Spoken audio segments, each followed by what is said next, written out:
Postmodern Blues by Victor Cabas, published by Hypocrite Press in 2020.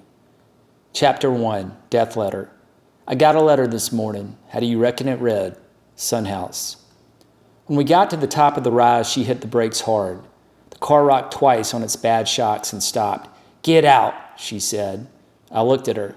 She had the good, tight body of a Golden Gloves bantamweight and, too bad for her, a face to go with it. Someone else had given her that broken nose, and with it a look of one of Gauguin's Tahitian princesses. But there had been moments during the 2 weeks I'd lived with her when, if it hadn't been against my principles, I'd have loved to take a poke at her. Get out, she said again. I got out. All I owned was in the General's B4 bag. I was lucky to get it before she floored the gas pedal. She must have planned to stop where she had, because it was the only place on the mountain road where you could turn around in that big motorboat-sized car she drove. Some kind of Dodge from the 70s with a big block engine that was hell on gas. When she got the car turned around, she laid a long, twisting snake of rubber fishtailing. At least she'd left me with a view. The mountain was scrub, but down below I could see the deep blue waters of Lago Atitlan. The two big volcanoes off to the right, named for saints, I forget their names, were like Madonna's breast prongs, sharp, perfect cones. On the shore across from the mountains, I could see the towns of Panakel and Hukanaya. The lake looked, as Henry T. had said of another one, like the earth's eye. It was hard to feel sorry for yourself looking at a view like that. So I sat down and lit up my last hit of reefer and looked it over. It was about 11 o'clock, a couple of hours before the wind called the chocomil would come up and turn the mirror-smooth waters of the lake into a cauldron. The wind that washes away sins, the Mayans called it. I had the feeling I was going to need a chocomil of my own before long. There was 7 miles of bad road waiting for me back home, but first I had to get home. Home. What home, I asked. I thought for a moment of the cabin in the mountains that no doubt my ex-wife had sold by now. Then I thought of the house in Washington where my father, so the letter said, was on his way out. I was still sitting there a half hour later when the cavalry arrived. John Rhodes driving up in his deux chevaux, the kind of luck I almost never have. Except for Katie and Marco, he was the only person in Guatemala I knew who owned a car. He slowed up and rolled his window down. "Jack," he said, "someone told me you had a plane to catch." "Yeah, I do."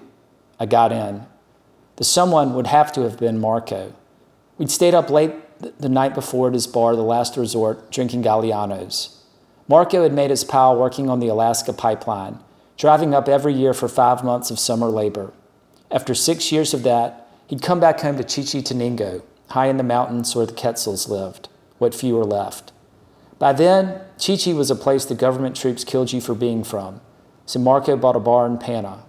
It was a good place to drink, eat, pick up a girl, smoke a little reefer. All they ever played there were Talking Head songs, which, though I'd never much liked them back home, I grew steadily fond of until I'd heard them so much that with just the hint of a phrase from Psycho Killer, I had a physical reaction of loathing. Probably it had something to do with my profession. A talking head, after all, was a pretty good description of a college professor, although bullshit monster sometimes seemed nearer the mark. "I saw Katie on the road." John was looking at me, as if he was trying to fathom what must have happened between us. "Moving pretty fast?" "Very fast. Hell of a woman," I said. I'd gotten to know John a couple of months earlier at a party. John Rhodes was tall, broad-shouldered, with a tapering waist, generous gray eyes, and a smile. In the 70s, he drifted south from L.A., living in Baja California, Puerto Vallarta, and then in Livingston on the Gulf Coast of Guatemala, where he surfed and loafed and maybe even invited his soul. He didn't want to go home, but he was broke, and he'd gotten the idea of importing satellite dishes to Guatemala for the suburban fat cats and hotels in Guat City. Now he was rich by Guatemalan standards, and better yet, indispensable.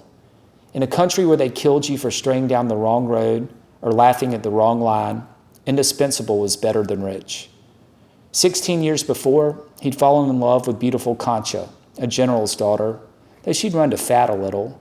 But Concha still had her looks. She fortified herself against the crow's feet and love handles of middle age with cocaine and quaaludes and a string of interchangeable partners. Briefly, I'd been one of them. When he picked me up, John Rhodes was returning to the city after visiting the daughter he'd fathered in that dead letter affair 14 years ago. "How's Camilla?" I asked. "She's good," he said. John wanted to get her to school in the States, and I'd agreed to help him find one. She seemed not only to have survived her mother's life, but to be untouched by it. I heard about your father from Marco, John said, glancing at me. Is it bad? It must be, I said. Dying, Sam had written. For a while, we rode on in silence. The country we were driving through was steep rolling hills covered in green stubble. There were no trees and no pastures. The Indians cut the wood for fires as fast as it grew. They kept no pigs or cows, just chickens and the odd horse you'd see tethered along the roadside. The Pan American, broken and potholed as a Virginia back road, was almost bare of traffic, though it was the biggest highway in all the country. We passed 2 Indian men riding bareback on an old white horse. They were wearing white straw hats and faded rebozos of lilac and blue, and as always, they were smiling. The Mayans smiled even when I greeted them with the only word I knew of their tongue, Nahumpak, which means no money. From the first, I'd loved the look of these people. Their faces delicate, their limbs shapely, their children shy and sweet, smiling when a stranger greeted them in passing. They lived on nothing, or next to it.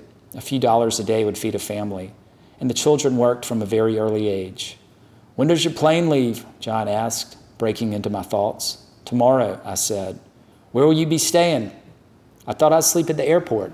You can't do that, he said. They close it at midnight. He looked at me. You have any money? I told him all I had was a ticket home and 8 quetzals, about $5. You'll need more than that to get out of the country. He laughed, shaking his head. There's a tax you got to pay to leave, 40 quetzals. The way my luck had been running lately, none of this exactly surprised me.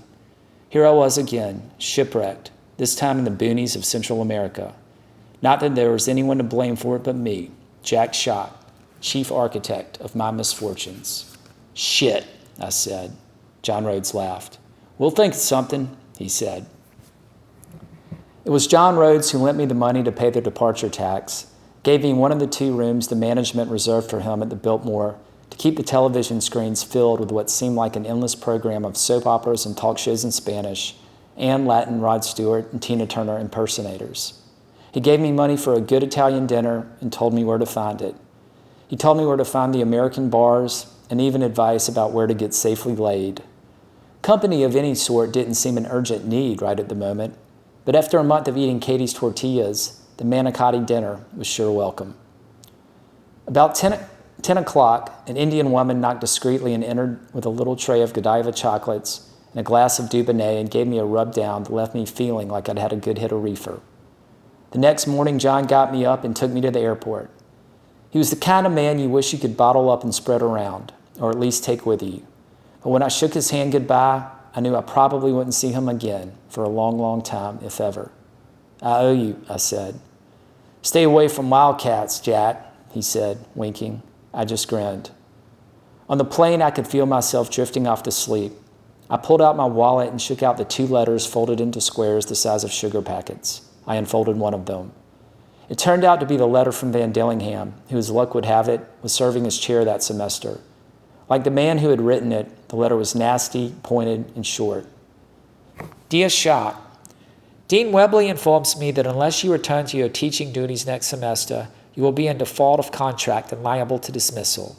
I have already directed that you be assigned a regular teaching load consisting of the undergraduate survey in 20th century American prose and a graduate seminar in Southern narrative.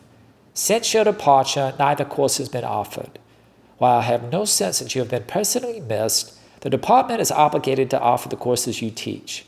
It is with considerable pleasure that I forward this ultimatum.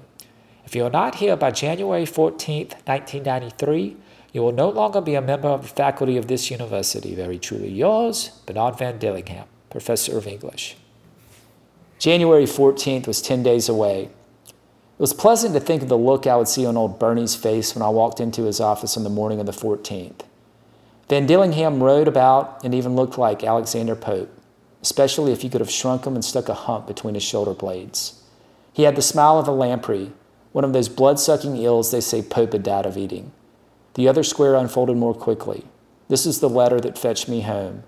It was from Sam about the old man to whom I'd neither spoken nor written a word, nor heard nor read one from him in 2 years. Jack, come quick. The general is dying. Love, Sam.